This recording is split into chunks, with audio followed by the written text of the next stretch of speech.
नमस्कार दोस्तों, आपका स्वागत है हमारे YouTube चैनल धार्मिक ज्ञान कथा में।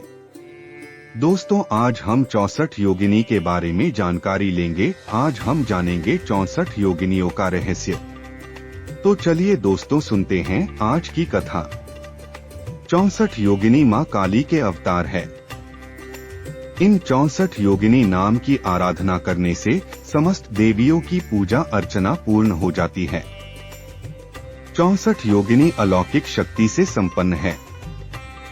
नवरात्र में इनकी साधना करना विशेष लाभकारी होता है। आप भी 64 योगिनी की आराधना कर इच्छित वर प्राप्त कर सकते हैं। इस लेख में हम 64 योगिनी नाम के बारे में विस्तृत जानकारी दे रहे हैं, जिनके माध्यम से आप इन देवियों को जान सकते हैं। 64 योगिनी नाम जानने से पूर्व यह जान लेते हैं कि इनकी उत्पत्ति कैसे हुई।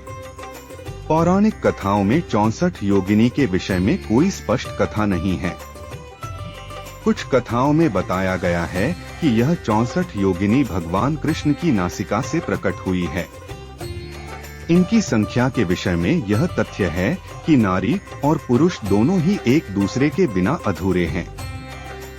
एक पुरुष 32 कलाओं से युक्त होता है, ठीक उसी प्रकार एक स्त्री भी 32 कलाओं से युक्त होती है, और इन दोनों को मिलकर ही 64 कलाओं का जन्म होता है।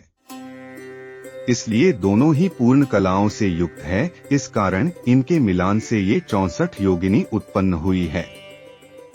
स्कंद पुराण के काशी खंड पूर्वार्ध में 64 योगिनी के विषय में यह कथा है कि एक समय काशी के राजा देवोदास थे।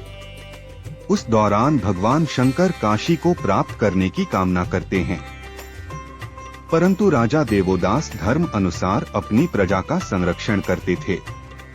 उनसे किसी भी प्रकार का कोई अपराध नहीं होता था। यह देखकर शिव जी ने अन्य देवताओं से मदद मांगी। तब समस्त देवों ने राजा देवोदास में कोई भी दोष को ढूंढने का बहुत प्रयत्न किया, परंतु वह सभी असफल रहे। देवताओं ने राजा के कार्यों को असफल बनाने के लिए कई विघ्न भी उत्पन्न किए, परंतु राजा ने घोर तप करते हुए उन विघ्नों से मुक्ति पा ली। यह देखकर शिव जी ने मंदराचल पर्वत से 64 योगिनियों को राजा देवोदास में दोष ढूंढने के लिए भेजा। यह 64 योगिनी अलग अलग भेष धारण कर काशी पहुंची और अपने अपने कार्यों में लग गई। 12 महीने होने तक भी उन्हें राजा में कोई दोष नहीं मिल सका। ये योगिनी वापस मंदराचल भी नहीं गई और उन्होंने कभी भी काशी को नहीं छोड़ा। कहा जाता है वह काशी में ही निवास करती है। परंतु 64 योगिनी तीनों लोकों में विचरण करती रहती है। तो दोस्तों, यह थी 64 योगिनियों के बारे में जानकारी।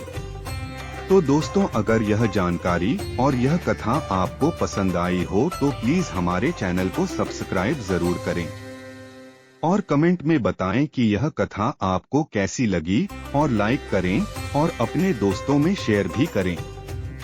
धन्यवाद दोस्तों।